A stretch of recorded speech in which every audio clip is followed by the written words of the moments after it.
இன்றைக்கி ஒரு காரியம் நீங்கள் நல்லா புரிந்து கொள்ளணுங்க. நீங்கள் கிறிஸ்துவுக்குள்ளே இருக்கிறீங்க, சபைக்குள்ளே இருக்கிறீங்க, ஆண்டவருக்குள்ளே தான் நான் பாஸ்டர் இருக்கிறேன். ஆனால் உங்களுக்குள்ள தேவன் மீது இருக்கிற நம்பிக்கை இருக்கா? இல்லை சில உறவுகளை நம்பிக்கிட்டு, சில மனிதர்களை நம்பிக்கிட்டு, சில நண்பர்களை நம்பிக்கிட்டு, அவங்க மேலே முழு நம்பிக்கையும் வச்சுட்டு நீ நடுத்தருவில் நிற்கிற நிறைய பேர் என்னால் பார்க்க முடியும். உதவி இல்லாத சூழலில், எல்லாத்தையும் இழந்த சூழலில், அவங்களால அவங்க பேரெல்லாம் கெடுத்த சூழலில், தயவு செய்துங்க, யோசுவா தெளிவாக இருந்தார். ஒரே ஒரு தீர்மானத்தில், நான் கர்த்தரை தான் சேவிப்பேன், என் குடும்பமும் கர்த்தரை தான் சேவிக்கும். நீங்கள் கடவுளை நம்புங்க, கடவுளை மாத்திரம் உங்கள் குடும்பத்தை நம்ப வைங்க.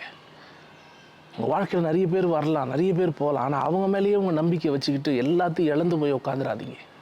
ஒரு தீர்மானம் எடுங்க, இன்றைக்கி நான் கர்த்தரை மட்டும்தான் சேவிப்பேன். ஏன்னா ஆண்டவர் அவ்வளோ பாதுகாத்து கூட்டு வந்தார், அவ்வளோ பிரச்சனையிலேருந்து மீட்டு கூட்டு வந்தார். ஆனால் நிறைய பேர் அங்கேயும் அந்நிய தேவர்களை, அந்நிய அடையாளங்களை வணங்கி கொண்டு இருந்தாங்க. அதனால தான் யோசுவா இதை சொல்கிறார். இனி உங்கள் வீட்டில், உங்கள் குடும்பத்தில், நீங்கள் வாழ்கிற பட்டணத்தில் நிறைய பேர் நிறைய மனிதர்களை நம்பலாம், பணத்தை நம்பலாம், வேலையை நம்பலாம், உயர்வை நம்பலாம். ஆனால் நீங்கள் கடவுளை மட்டும் நம்புங்க. அதை மையப்படி தான் 10 ஜெப குறிப்புகளை இன்றைக்கி ஏற்படுத்தியிருக்கோம். கர்த்தர் சித்தமானால் கூட சேர்ந்து ஜெபிங்க, தேவன் உங்களை ஆசீர்வதிப்பார். ஆமென்.